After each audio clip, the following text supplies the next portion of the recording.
Good afternoon, everybody. I have to say, we took May and we celebrated women. For Mother's Day, we had Julie Henning here talking about Pearl Buck. We've had someone here speaking about Eleanor Roosevelt. And I am so thrilled to have Sandy Kaufman here with this time her personal driver, Herb, in a new position here at SMH, to talk to us about hearing our voices, the struggle for women's rights. A little brief overview. Popular history often overlooks the significant roles of women who advocated for the abolition of slavery, fight for higher wages, financial independence, educational opportunities, and the struggle for women's suffrage. This is the history of these selfless, heroic women. And I will probably say that many of us won't know of some of them, and yet they've paved the way for us. Sandy Kaufman, most notably, is typically known here as Herb's sidekick on occasion, when we do some popular programming specifically about women of colonial times. And we are thrilled to have her here today with her debut with this particular program, The Struggle for Women's Rights. So please join me for a warm welcome, Sandy Kaufman. Thank you. Thank you. I do believe I was here before. We did Victorian life, what it was like to live as a woman, as a family in the 19th century. Well, today I'm talking about what women went through during the 19th century, their life, and also the struggle that they had to finally gain the vote, which was not until 1920. So the picture that you're looking at is actually, we took a visit to the Constitution Center in Philadelphia. And presently, they have a big display on women's rights. And a lot of the women that I'm going to be talking about are the ones that they spoke to on the display. So I took a picture of me, some of the props. So I'm going to begin with women early in the colonial times. You can see there are many, many, many women who struggled during that period. So I can't possibly talk about them all. But the ones I have chosen are the ones that are important to me and the ones that have interesting stories. So the first one I'm going to talk about is Abigail Smith. She was born in Massachusetts. She was born to a well-to-do family. In those days, girls did not get an education unless their parents wanted them to. The education was for boys. There was no free public education in the 18th century. It didn't start until the mid-19th century in most of the states. So if you were a girl living in colonial time and it was not an important thing, you did not learn to read and write because after all, that was not your goal in life. But she was lucky and her parents wanted her to get an education and she was given a homeschooled education. Many times an older sibling would teach you. Sometimes if you had money, you could hire someone. Now, when she was 19 years old, she married John Adams. And they moved to Boston, and there they raised 6 children. 4 of them lived till adulthood. One of the sons, John Quincy Adams, became our 6th president. Now, what she loved to do when she was educated, and she did learn to read and write, was write letters. Now, during that time when she's married to John was a lawyer, and he was in Philadelphia, and they were contemplating, the colonies were contemplating something was going to happen. And he was away for a long period of time, and she started to write many, many letters to him. And she was the first, it was her feeling. She wrote to him and she said, "I desire you would remember the ladies and be more generous and favorable to them than your ancestors. Do not put such unlimited power into the hands of the husbands. Remember all, men would be tyrants if they could." So this was the beginning of women's rights, knowing that we have some equality. But he responded as a typical man of the 18th century and said, "I cannot but laugh. We know better than to repeal our masculine systems. This is rather too coarse a compliment, but you are so saucy." So he listened to her, but he certainly wasn't going to go along with her. There was no mention of women. But she continued to promote education. And she said, if we mean to have heroes, statesmen, and philosophers, we should have learned women. And if we are literate, we can accomplish a lot. So over her course of her marriage, she wrote over 4,000 letters to her husband and to others telling about her views of what was going on in the colonies. Now, if you wanted to read more about her, there are many, many books that have a lot of her letters published. It is amazing, though, after how many couple centuries, that they can still publish her, and the letters are still available. Now, I just want to go back a little bit and tell you what it was like to live as a woman in the 19th century. Each household had a male. If you were married, he was head of everything. He owned you, he owned the children, he was guardian of the children, he made the money, he owned everything in the home, you couldn't sign contracts, he was the ruler of your marriage and of the family. Women had very few rights and opportunities outside the home. When you married, if you married someone who had money, then you had money. You married someone who didn't, you didn't. So that was your station in life. Just like children, Victorian women were taught to be seen and not heard. Now, what did they do at home? Well, their first job as a wife was to have many children. They knew, both husband and wife knew, that many of them would not live till adulthood, so they had many children. What did you do at home? Well, you took care of your children, you cooked, you shopped, you stayed home, you sewed. You taught your daughters the same skills that you were doing, sewing and cooking. And you can see a picture there of showing the daughter how to wash clothes. Now, a woman also was to be, again, talking about a marriage, not all men were tyrants, that's not true, but their role was the same.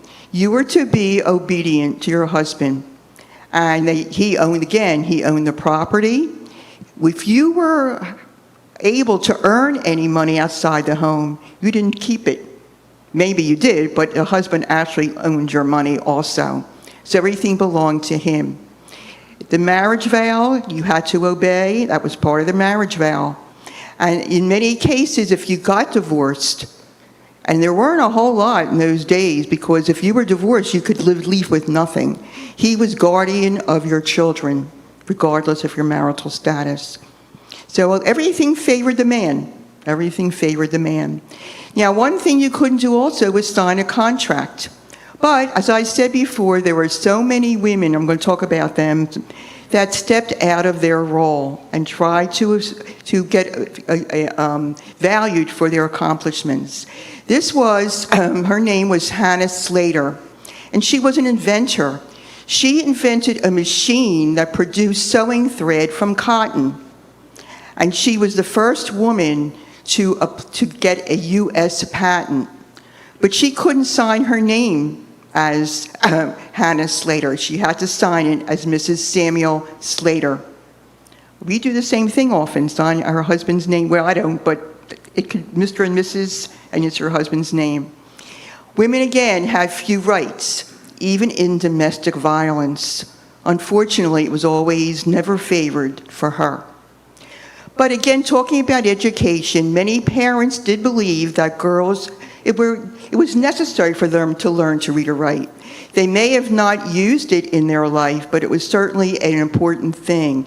And especially if you had money, you could hire a tutor for your female children, especially in the upper classes. You can see those two pictures of one being maybe her mother, and then maybe hiring a tutor to teach your girls to read and write.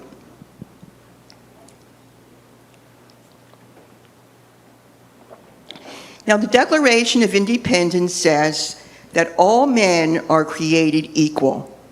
And this statement meant all white property-owning men. It does not say women. It purposely excludes them during this period. But again, as I said, there were many women who did step out of these roles. And I'm going to tell you a little bit about each of them. The first one we'll talk about is Mercy Otis. She was also born in Massachusetts. She also, like Abigail Adams, was homeschooled. She also, like Abigail Adams, had older brothers and brought books home, and she had opportunity to read. And she was given the opportunity to learn to read and to write and to be exposed to many, many kinds of books for an education. In 1774, she married James Warren, who was a Harvard graduate, and he also encouraged her to continue in her pursuits. She just loved to write, just like Abigail Adams, and she wrote to him also because it was during the colonial period.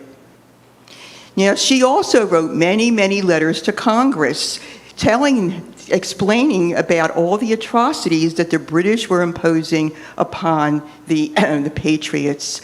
And she was very explicit when she was telling her descriptions. And in 1772, now again, when a woman published something, if they were able to, they didn't use their name. So she had published it anonymously, and she started to write a lot of satires, telling about what the British were doing, and then what the Loyalists were doing also. She was responsible for writing the first history of the American Revolution, a woman. In 1805, 3 volumes were published, and she was the first one to write the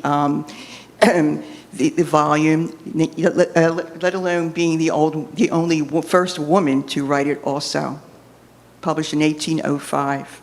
First history of the American Revolution. Another lady's name was Esther de Burnt. Now, it was going on in London. They knew, obviously, we were fighting them. She was born in London, and she met a man by the name of Joseph Reed, who was from New Jersey. He was a law student. He was studying there, and she met him.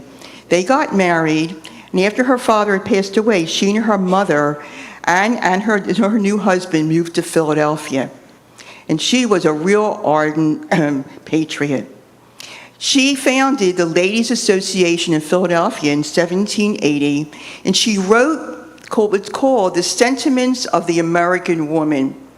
And in it, she talks about how women should push themselves and they should become very, very vibrant. They should go and they should support the American Revolution. And she is the first one, actually, who went from door to door soliciting for money to support the soldiers, something that women didn't do in colonial times. Another really wonderful woman, his name is Mary Wollstonecraft. She was a British author, and she was also a proponent of women's rights because it was going on in England too, and other countries of the world. She wrote a book called A Vindication of the Rights of Women, and she argued that if we had equal education, we would be equal to men in society, and we could be very, very helpful to them. She believed that we had the same fundamental rights as men. This was in England also. She had a daughter. Her daughter was named Mary Wollstonecraft Shelley. And when her daughter was 18 years old, she wrote Frankenstein. And it was really one of the first novels to write about science fiction, written by Mary Shelley when she was 18 years old. And Frankenstein was not the monster. Frankenstein was his name was Victor.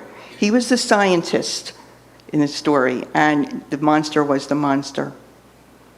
So that was her daughter at 18 years old.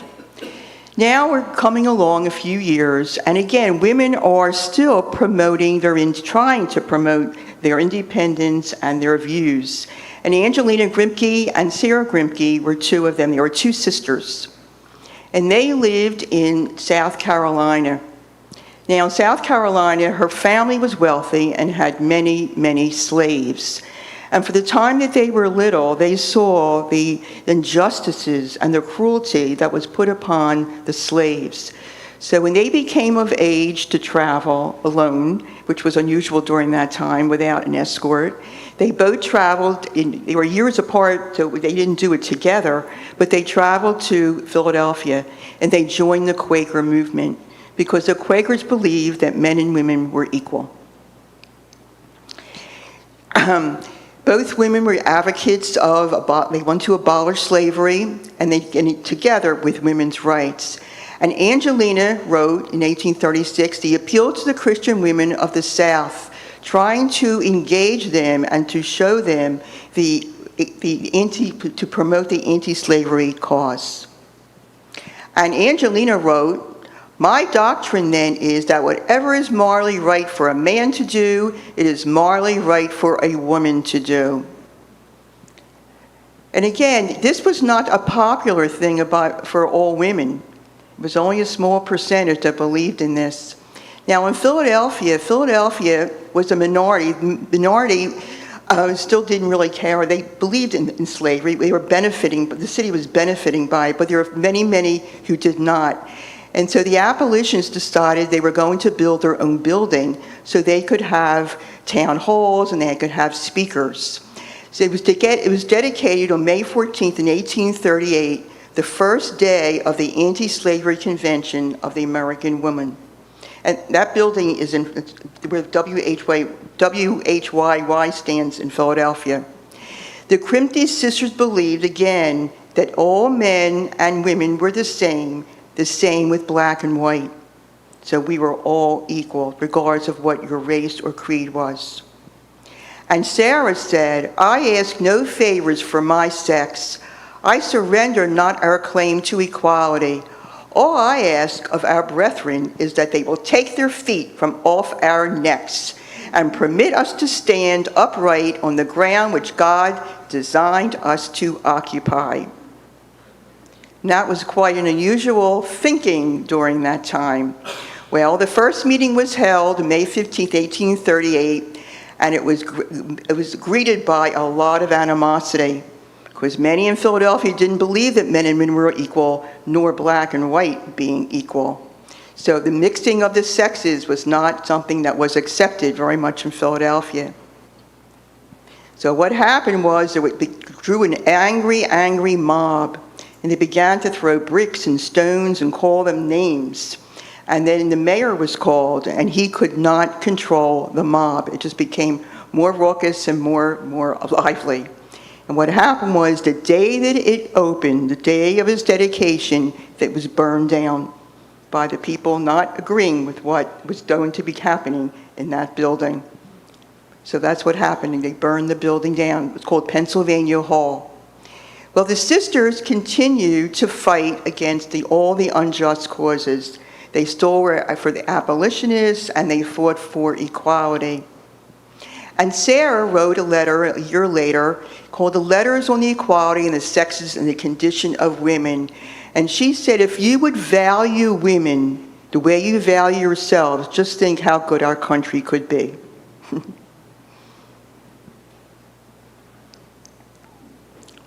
Well, women still didn't give up. And about 10 years later, the first Women's Rights Convention was held in Seneca Falls, New York. It was held over a 3-day period in 1848. And it was these 5 women who got together and created that convention. I'm sure you recognize some of their names. Lucretia Mott and Martha Wright, they were sisters. And these 5 women created that convention. And it was Elizabeth Cady Stanton who actually drafted the Declaration of Sentiments. And the convention was held and over 300 women attended. She modeled these sentiments after the Declaration of Independence. She made it look like that. And she said, but she just changed the words a little. We hold these truths to be self-evident that all men and women are created equal, and they are endowed by their Creator with certain rights, among them life, liberty, and the pursuit of happiness. So she just changed it a little. It should be men and women. Now, these Declaration of Sentiments, there were well over 24 of them, and they were to give some equality in being a woman and being a wife. Women should be able to own their own wages and keep the money. They should be able to own property. They should have a right in their marriage. They should be a full citizen. And it was really the first time now that voting became an issue. Men vote, we're equal, we're citizens, we should vote too. And she ended with this in the grievances, and she said, "He has endeavored," meaning men, "to destroy her confidence in her own powers, to lessen her self-respect, and to make her willing to lead a dependent and abject life." And that kind of sized it up. They wanted all of these rights. But again, I just want to emphasize, not all women believe this way. Many women believe that your job was to stay home and to support your husband, but not to have your own say or rights. So 68 women and 32 men, including abolitionist Frederick Douglass, signed this Declaration of Sentiments. But again, it was done with a lot of ridicule. So some of those women actually withdrew their names because they didn't want any backlash from anyone in society or their husbands. Now you can go visit the historic park in Seneca Falls, New York. This is the home on the right of suffragist Elizabeth Cady Stanton. That's her home. And this convention was actually the first wave, called the first wave of women's rights. This kind of started the momentum going. Now, after this convention, there was one held every year or so, because more women started to realize that, you know what, maybe I should have more rights. And one of them was held in Akron, Ohio, and a very, very famous abolitionist by the name of Sojourner Truth, and she gave herself that name. Sojourner means traveling. She went traveling to tell the truth. And she gave a very, very famous speech. It was called, "Ain't I a Woman?" And one of the quotes she said was, "If the first woman God ever made was strong enough to turn the world upside down all alone, these women together ought to be able to turn it back and get it right side up again. And now they is asking to do it, the men better let them." It was a very, very famous quote that she said.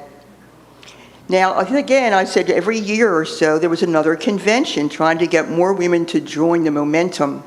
In 1855, at the National Rights Convention in Cincinnati, a woman by the name of Lucy Stone became very verbal. And she gave a speech called "The Disappointment is the Lot of Woman."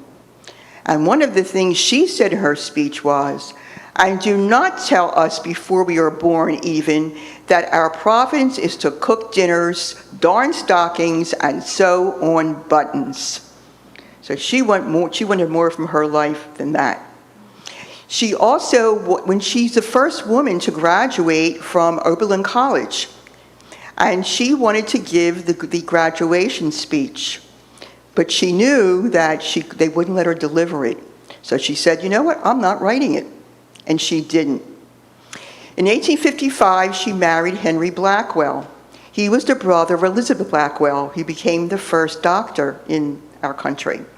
And in her marriage vows, she absolutely refused to say obey. She also refused to take her husband's name, something you didn't do in those days. And she said, "A wife should no more take her husband's name than he should hers. My name is my identity and must not be lost." And she further said, "We ask only for justice and equal right, the right to vote, the right to our own earnings, equality before the law." This was 1855. Again, during the 19th century, more women started to join the campaign of women's rights. And the first one to talk about is Sarah Josepha Hale.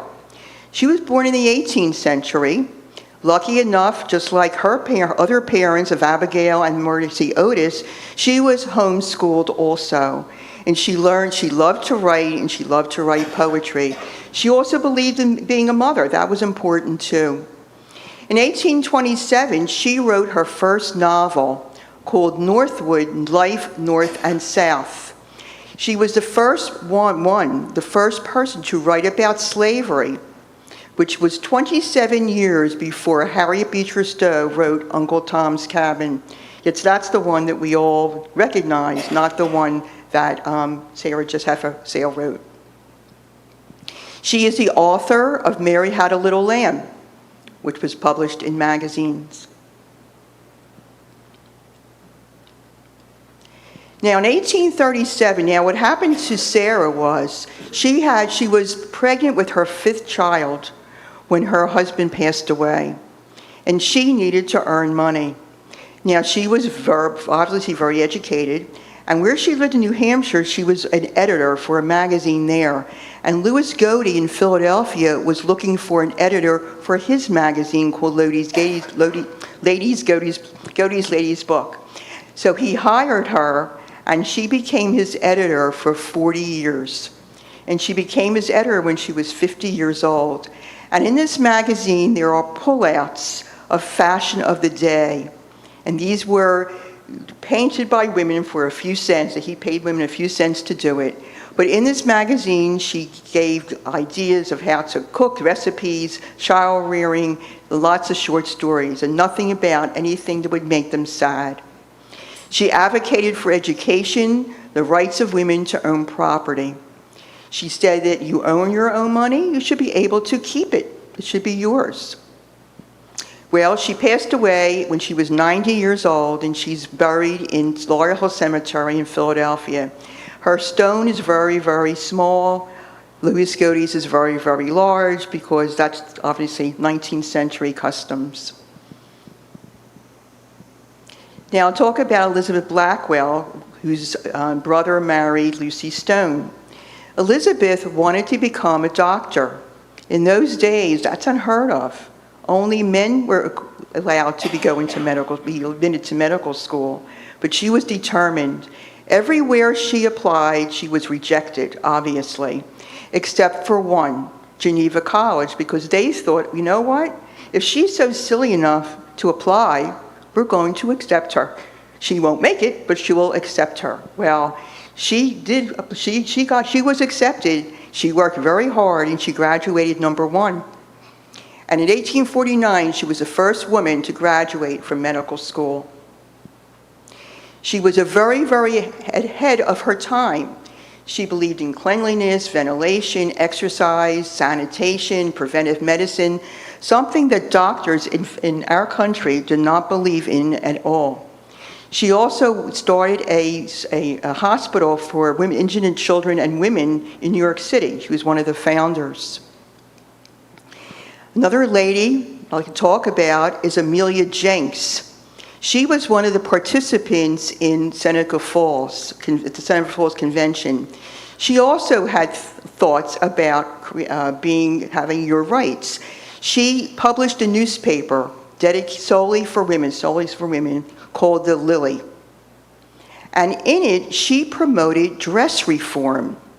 Now, women in the 19th century wore corsets, which held them very, I think I explained the last time I was here, very, very, tight. And so she didn't think that was necessary, that women should have the choice of what to wear, not always, being forced to wear that. She also didn't think that wearing a big hoop skirt was something that was a very practical thing. Why shouldn't we wear so-called pants? They called it pantaloons. Well, in those days, if a woman was wearing pants or pantaloons, or trousers, they were called in the 19th century, women could be arrested for wearing men's clothing. You wore yours, he wore his, and that's just the way it was.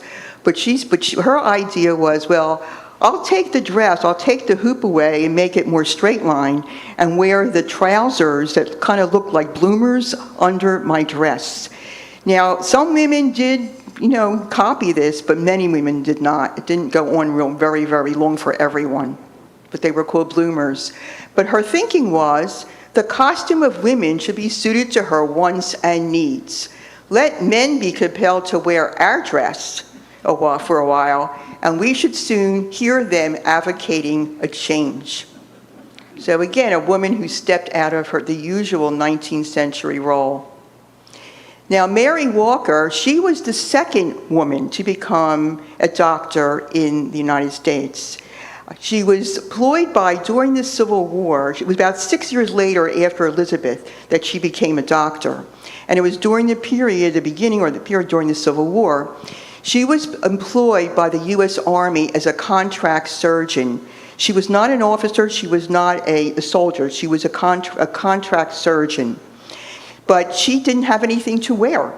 She couldn't wear a uniform, so she kind of copied what Lucy Stone had promoted and the Amelia Jenks, and wore these trousers with a dress on top. And that was what she wore. She served as a volunteer in the beginning as a nurse and later as a surgeon, where they did pay her for it. But in 1864, unfortunately, she was captured by the Confederates. And they couldn't believe, first of all, she was a woman, and then they couldn't also believe that she kept saying that I'm a physician, and they certainly wouldn't believe her. It took 4 months for the Union to convince the Confederates that she was indeed a doctor, and that they finally released her to the Union lines. At the end of the war, the Army wanted to acknowledge her contributions, and she was the only woman to be a recipient of the Medal of Honor. And she was very, very proud of that medal and wore it on her clothing for the rest of her life. And she died in the early 20th century. She was a suffragist. She believed in all the women's rights, and including, as you could see, dress reform. And she published an essay on that called The Essay on Women's Rights. And she kept saying, I am wearing my own clothes. And they arrested her for that. But she kept saying, I am wearing my own clothes, and didn't wear the dress on top. She also cut her hair also. In 2000, she was inducted into the Women's Hall of Fame. You can see there's a stamp honoring her and a coin also. But it took till 2000 for this to happen. You didn't drink. Okay, back to the law. The 14th Amendment says that permits all male citizens to vote, black and white. And it says in the 14th Amendment 3 times, male citizens, and specifically does not say women. So it's all male citizens now have in 1868 to vote, regardless of where you live. And 2 years later, the 15th Amendment further states it and says all male citizens have a right to vote, not based on race, color, or condition. If they were slaves, all male citizens can vote. It ignores the word gender and does not include women. Women cannot vote. The term suffrage has nothing to do with suffering. It comes from the Latin word called suffragium, and it means the right or the privilege to vote. All those supporting the right to vote were called suffragists, and that included both male and female. A suffragette is a woman advocating her rights, a young woman, or an older woman, any woman, advocating the right to vote. And sometimes it wasn't even always in peaceful means, but they couldn't always get their views across. Susan Brownell Anthony, which I'm sure you're all heard of and been familiar, she also was born in Massachusetts, and she also, as we all know, was a pioneer in the suffrage movement. She and Elizabeth Cady Stanton established the National American Women's Suffrage Association together. And she said, I declare to you that woman must not depend the protection of man, but must be taught to protect herself, and there I take my stand. She never married, so she was on her own, and she was able to travel and tell her views. Elizabeth Cady Stanton was home with 7 children. She did a lot of the writing, and Susan B. Anthony did a lot of the speaking. And what happened was in 1872, she was so persistent that women should be able to vote. And she said, according to the Equal Protection Clause of the 14th, we are protected. We have the right to vote as citizens. And she further said, it was we, the people, not we, the white male citizens, nor yet we, the male citizens, but we, the whole people, who formed this union. And she was determined to have a right to vote. And she tried, but it didn't work because it was against the 14th Amendment, and she was arrested for doing it. And the judge gave her a fine of $100. He said, I am not paying it. Even though she was in violation of the law, she refused to pay it.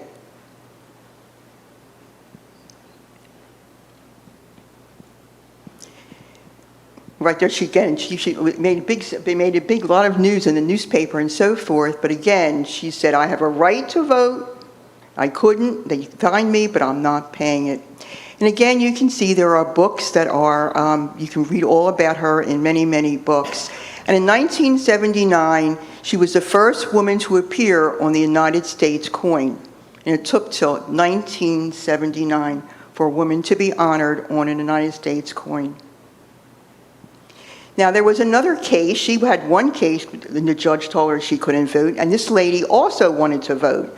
Her name was Virginia Minor, and it was the same year. And she lived in Missouri. And she said that that I also have a right to vote and I'm going to register. But the Supreme Court continued to give the view and give the support that women cannot vote. It didn't give you the ability to vote. They said, though, yes, women are citizens. Yes, you have a right, inherent right of citizenship, but the right to vote is for male citizens and not you, not women. If the founders of our Constitution wanted you to vote, they would have said so. And so far, they haven't said so. The same year, there was another real brazen lady. Her name was Victoria Chalfin Woodhull. And she thought, well, I can't vote, but what's going to prevent me from running for president? So she decided that that was going to happen. And how she went about it was, she also did not have much of an education. But she and her sister needed to earn money in the later part of the 19th century, and they became spiritualists. And they became under the attention of one of the richest men in the United States, Commodore Cornelius Vanderbilt. And he really liked what they were doing about having seances and telling the future or whatever. So he hired them to be his personal spiritualists. And he paid them very, very well. He paid them so well that they started to put money into the stock market. And they earned a lot of money. And they learned to manipulate, to learn to work the stock market. And they later opened, the two sisters, because they had money and they had investments, they opened the Woodhull, Claflin and Company, becoming the first female stockbrokers on Wall Street. Couldn't vote, but they were stockbrokers. Okay, again, Victoria supported, suffrage. She became, in 1871, a year before, she became the first woman to testify before Congress. She said, I am a citizen, I pay taxes, I should be able to vote. And of course they said no. Okay, she was earning a lot of money in the stock market with her sister, and they decided that they were going to publish their own newspaper. And the reason for this newspaper was they were going to promote that Victoria was going to run for President of the United States. Her name appeared for the ballot several states, although no votes for her, where they were not counted, which we would assume that they were not in 1872. She tried again in 1884 and 1892. Again, her name did not appear on any state ballot. So she gave up unfortunately, and she left the United States and passed away in England in 1927. But she is the first woman to run for President of the United States. And here are some books also that you could read about her and her life. She also believed in free love. She believed in things that women did not believe in. And so she was a quite unusual person. She also was divorced, which was also a rarity at that time. Now we're going to talk about Myra Bradwell. Myra Bradwell's husband was a lawyer. They were both friends of Mary Todd Lincoln. Now, after her husband had been assassinated in 1875, about 10 years later, Mary had a lot of emotional problems. She had lost 3 of her sons, her husband, so she had a lot of problems. And in those days, you were either sane or insane. There was no, gee, I'm emotionally upset or I'm depressed. There was no such thing as that. You were treated one way or the other. And her son, Robert, wasn't really too sympathetic. So he wanted her committed to a medical asylum because she was acting so erratically. So she contacted this couple, Myra's husband was a lawyer, and eventually he was able to get her released. But Myra she wanted to become a lawyer. She had studied on her own, she had learned a lot from her husband, and she wanted to be a lawyer. She wanted to practice. But she actually also passed the bar, which was before men, and she passed the bar in Illinois. But the Supreme Court denied her a license. Why? She was a married woman. She kept saying, it's the 14th Amendment, I have my right. And they said, no, it doesn't. So they said to her in a court case, the paramount mission of women are to fulfill the noble and benign offices of wife and mother. This is the law of the Creator. Men are saying this. Your job is to be home, have kids, take care of them, and mind your husband. And that's what the Supreme Court told her. And in addition, there was another opinion of a justice, and he said he couldn't stop himself. A married woman is incapable, without her husband's consent, of making contracts which shall be binding on him or her. A married woman is incompetent to fully perform the duties and trusts that belong to the offices of attorney and counsel. I'm not too fond of him, to say the least. Unfortunately, she never practiced law. By the time they allowed it, she'd already passed away. So she never did what she wanted to do in her life. Another lady I'll talk about in the 19th century is Matilda Joslyn Gage. And she also was a forefront of the women's rights movement. She wrote a pamphlet called Women as Inventor. There were, other than Martha Slater, there were other women who were having inventions and never given credit for what they were doing. And she said that's not fair. They should have their name on these inventions. And she was a foremost of the suffrage. She felt women should have the right to vote also. And this is another thing that was very unfair to her.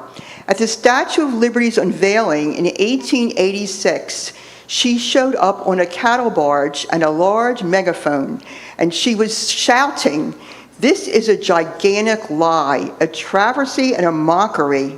You're portraying liberty. The Statue of Liberty is a woman, and yet we have no few rights." So she became an advocate, and everybody started to know who she was. She also had a very famous daughter. Her daughter wasn't famous, but I'm going to tell you in a minute.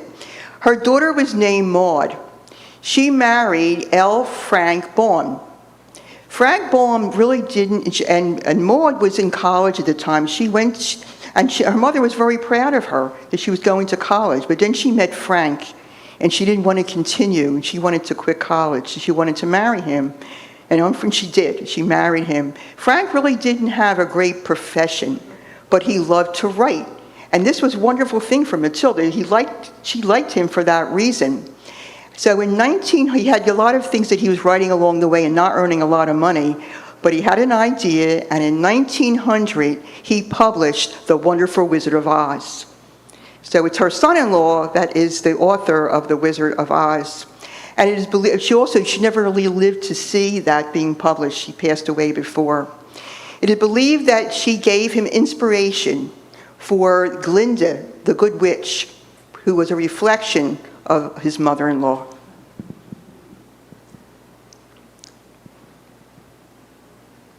Now, in 1888, there was a first meeting of an International Council of Women. So again, as the century wore on, this gained momentum, and more women were joining the cause. And in the front, you can see Susan B. Anthony, Elizabeth Cady Stanton, and Matilda Gage right in the front. Now, what happened in the 20th century? Things weren't really going, but they were going very, very slowly. And suffragettes became more visible. The style of clothing changed for women, and new women became, and their daughters became more active and so forth, trying to promote the right to vote. Gaining the vote was not easy. The 19th century amendment was introduced in 1878. It took another 41 years for it to be passed, not until 1920. Now, these suffragettes thought that they have to stand out in a crowd. So they all decided to wear white. So if they were gathering, people would know what they were standing for. And they often wore this banner called Votes for Women also. So they would stand out and they would try to get more women and men to join their cause. And you can see that how they really stand out among other people wearing dark clothing. Well, as the 20th century progressed, we have to do more. Things aren't going to happen just because we write and we give speeches. So a big parade was organized in Washington in 1913, and it drew thousands of women. And one of the leaders was Alice Paul. Alice Paul was born in New Jersey. She was very well educated because as the century wore on, more women did become educated through free public education and college also. That wasn't free, but more women became educated. And she became an advocate of women's rights. And a second organizer was named Lucy Burns. Now, what happened was the two of them met in England, because they were fighting the same thing in England. Women were trying to get the right to vote in England also. And the two of them and others were parading in front of Parliament, and they were arrested. And they kind of met and they started to talk at the police station, and they became lifelong friends. And they created a national party for suffrage. Now, they organized this big parade in Washington, and many people did not agree with it. Men, women, they didn't agree with it. And there were a lot of name calling and trying to interfere with it and so forth. And the police also tried to interfere. And they said, if you hadn't been here and you stayed home, this wouldn't have happened. So it's your fault. And yet we are allowed to protest to this day. You're allowed to protest according to our Constitution. But, they were really, criticized for it. Okay, order was finally restored, and the army came, and the procession was able to continue. And this is another picture of it right here. And they took their children, and these little boys, little girls in a carriage, whatever, and they took their other daughters and so forth to march. Now, it was during this period also, the latter part of the 19th century, beginning of the 20th, that women who had money, obviously, if you were home with your 7 children, and your husband was working very hard, and you didn't have help in the house, you really couldn't go out on the street and start parading in the middle of the day. You didn't have the time to do that. But there were some women who were very wealthy who had the desire and the money to start promoting the 19th Amendment. And one of them was Alva Belmont. She married William Vanderbilt, divorced him, and then married Oliver Perry Belmont, who was also very, very wealthy. And she also started to promote her thinking in Newport, Rhode Island. Now, when she was married to William, for her 39th birthday, he built her this little cottage. I don't know if you've ever been to Newport, Rhode Island, but this is quite a, quote, palace. which is absolutely gorgeous. So this was her 39th gift to her, and she, even though they divorced, she was able to keep it. She was able to keep it. She also started to have garden parties and dinners and so forth. And one of the things that she did, she had her own china that was made just for her. And this comes from Newport, Rhode Island, and it says "Vote for Women" on it. And all of her serving pieces and her china had "Vote for Women" also. And she started to give speeches, and other women gave speeches also. And she kept saying that we are equal. We have equality, and because we are citizens, we have equality, and everybody can benefit. Humanity can benefit from all of us. Well, at first, Congress said, okay, let's take it. Each state can do what they want. If some states want to vote, have women vote, fine. If some states don't. But that didn't really sit well. In fact, it was 1869 that Wyoming allowed women to vote. So there were some states that allow women to vote, but it was not a national thing, and they couldn't vote in national elections. So what did they do again, Lucy Burns and Alice Paul? They said, we have to have another march. So in January of 1917, they got together, they called themselves the Silent Sentinels. They were 1,000 women who began parading in front of the White House, trying to get President Wilson to recognize them. And it says, "Mr. President, how long must we wait for liberty? How much longer do we have to wait?"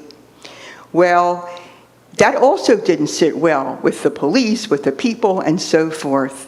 So one night, they were parading in front of the White House. Some 33 were arrested. 33 women were arrested and jailed. It became known as the Night of Terror. They were sent to a workhouse. They were tortured. They weren't given food. They didn't even, in fact, they thought they weren't given food. The women refused to eat. They went on hunger strikes. They refused to eat. And you can see a picture of them being force-fed by doctors. And they would not give in. We have a right to protest. We have that right. And they kept saying, you don't. Well, Lucy Burns was arrested 6 times. Alice Paul was arrested and given a big, long sentence. And they were continually being tortured in that prison. But they would not give up. They wanted their freedom. They wanted their right to vote. Now, Alice Paul, she was born, as I said before, she was born in New Jersey, in Mount Laurel, New Jersey. And you can visit her home. I have not done that yet, but I do plan to. And it was called the Alice Paul Center for Gender Justice. And you can visit it. And her National Historic Landmark is her home. And her home was called Paulsdale, because her family had some money also. Now, what happened was, on 1917, on April 6th, the United States entered World War I. And this was the first time that women served in the military, not as volunteers, but in the military, as nurses and doctors, ambulance drivers and translators, etc. And it took a lot of women away from what they were doing at home also, and they were giving many of the jobs that men were doing. And finally, President Wilson recognized the significance and the role that they played in our country, in the military, until finally, September 30th of 1918, he stood before the Senate to call for the passage of the 19th Amendment. But it didn't end there. He said, "We have made partners of the women in this war. Shall we admit them only to a partnership of sacrifice and suffering and toil, and not to a partnership of privilege and of right?" And they were thrilled. And you can see it was passed by the House in 1919, and 2 weeks later, the Senate followed, and it was passed. But it wasn't law yet. Unfortunately, many of the early suffragists didn't live to see it, including Susan B. Anthony. She never lived to see it being passed. Now it had to go to the states to be ratified. And you had to have 36 states. And the last one was Tennessee. And the last youngest member to cast his vote, his name was Harry Byrne. And he didn't quite know what to do. Some were telling him, don't sign it. Some were telling him to sign it. And he remembered that he had a letter from his mother in his pocket. And it said, hurrah, and vote for suffrage and don't keep them in doubt. He said, well, I'm going to listen to my mother's always right. I'm going to listen to her, and I'm going to vote yes. So it became the perfect 36, Tennessee now became the perfect 36, and now women had the right to vote. And suffrage wins, finally, in 1920. Now, just want to talk about one more lady. Her name was Jeanette Pickering Rankin. She was the first woman to be a member of Congress before the 19th Amendment. She became, she lived in Montana, and in 1914, women were given the right to vote in Montana, because I said before, other states were doing it before it became a national law. So she decided, well, I can vote, and I'm going to get my candidacy. I'm going to apply I wanted to be a member of Congress. So she got her name on the ticket, and she was elected as the first member of Congress. And it was actually 4 years, as I said before the 19th Amendment, she became the first woman in American history to have a seat, to win a seat in Congress. And she said, I will not only represent the women of Montana, but also the women of the country. And I have plenty of work cut out for me. I may not be the first woman, but I won't be the last. And there's a picture of her all the members of Congress. She's right in the middle with that big, big hat that goes across. The only woman in Congress, first woman in Congress. And she won't be the last.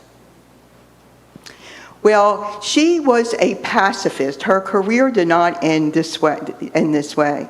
She was a pacifist and did not believe in fighting or sending anyone to lose their life in war. So when the war was declared in 1917, she was one of 50 representatives to vote no. She did not want anyone going to war. Everyone did not agree with her, obviously, and she lost the primary and her seat in Congress the following year. But she did not give up her ideas and her thoughts and what she believed in. And she championed for her causes. And in 1940, she returned to Montana and she won the election with 54% of the vote. And she became a member of Congress again. But in 1941, our country was declaring war on Japan, and she was the only one in Congress to vote no, because she refused as a woman to send anyone else to war. And this kind of ended her career in Congress. Many people condemned her for this, including her own brother. And she did not run again in 1942. But she still did not give up. At the age of 88, in 1968, again, she decided that because she was a pacifist, she did not believe in the Vietnam War. But she went to Washington and she helped lead a 5,000-person protest march on Washington and presented a peace petition against the war. And in 1972, the National Organization for Women named Rankin the world's outstanding living feminist. And here are some books that you can read about her Congress, and what her thinking was being a pacifist. Okay, just on the button. I'm going to end with this quote. And it's by Ruth Bader Ginsburg, which kind of sums up all the women who gave their thoughts and so forth. I think about how much we owe the women who went before us. Legions of women, some known, but many more unknown. I applaud the bravery and the resilience of those who helped all of us, you and me, to be where we are today. Women and girls today are living the legacy of women's rights the 7 generations of women before us have given their best to achieve. Ruth. So I hope everyone, enjoyed learning about how we finally got the vote in 1920 and how we shouldn't take everything for granted. So thank you again. Does anybody have any questions they'd like to ask? Okay.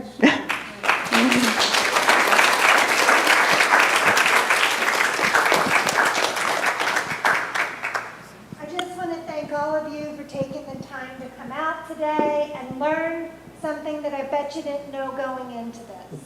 And I think the way Sandy ended it with, we shouldn't take any of our freedoms for granted.